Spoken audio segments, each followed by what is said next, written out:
I'm photographer Mike Bowers. I'm talking pictures this morning with freelance cartoonist Glen Le Lievre, and a very warm welcome. Thanks, Mike. Good to be here. Strap up for a big year, I think. Yeah. Click, clack, front and back, Glenn. With the inflation down, the government, I think, will be looking very closely at the next time that interest rates are supposed to move. Next month, hot on it. Brett Lethbridge has picked up here on St Jim the Dragon Slayer, which would make this Michelle Bullock Oakenshield here. It would, in the halls with a big pile of dragon gold. David Rowe and his airflation drawing here. This is Captain Jim. Please keep buckled up. We might experience a little Angus Taylor. We're gonna die, we're gonna die. Bang, bang, whack, whack, whack, whack. I do love this. He's got his hand in the Jamland jar. It is. It's the figurative and literal cookie jar. Yeah. Co-pilot here is Katie Gallagher, I think, in the back there. So the safety briefing will be interest rates will drop from the roof? Attorneys will drop from the roof. Well, Glenn, you tackled Australia Day this year by throwing a little bit of shade. The Cabana Wars, Mike. Yeah. A seldom explored period of Australian history.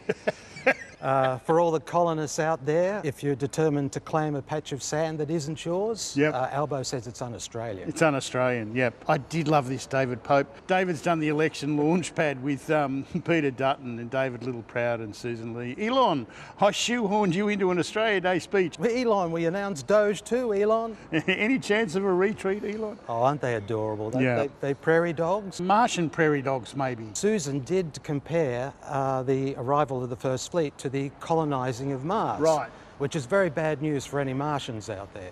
Glenn, Peter Dutton likes to style himself as an Australian patriot, but he's shown in recent weeks he doesn't mind the American way. Matt Golding has the MAGA hat on Peter Dutton with the Australian corks. It must be Make Australia Great Again. It's a lucky thing that Barnaby was on hand to empty the bottles that went with those corks. Glenn, they say that politics is the art of the possible, but Trump's certainly testing the limits, and as is our friend David Rowe. Executive ordure. Everything you'd expect from a respectable business periodical like the Fin Review. Naked buttocks and annotated poop.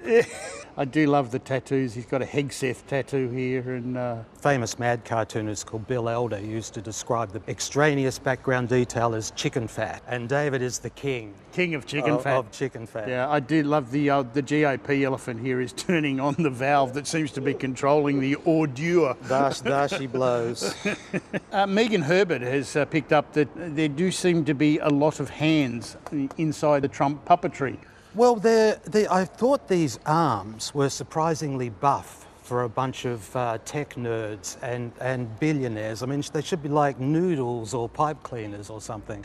Pulitzer Prize-winning cartoonist Ann Telnes, who cartoons for the Washington Post, has resigned because her cartoon of the billionaires paying tribute to Trump was rejected allegedly on the directions of Bezos, the owner. Well, the cartoonists of the world decided to do their own version of Anne's spiked drawing. This was my effort. When I posted this, I called it Kissing the Ring, or if you like, Stairway to Heaven.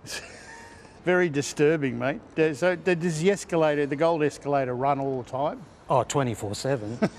Our good friend John Kadelka has decided to swap the conflict of political cartooning for the more friendly version of doing art. So we just wanted to thank him for his work and look at some of his greater cartoons over the past few years. Nobody Left Behind here with Albo and the band. Who's that then? Can't pay the rent. This was our 2018 Talking Pictures cartoon of the year. I wonder when Kevin's going to, and the shredding of Julia. Doing a Banksy. Yeah.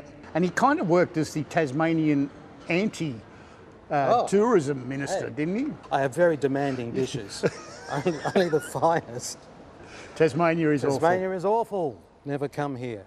Well, we wish you well in your artistic endeavours, and I'll let you do the honours. Back to you, David Spears.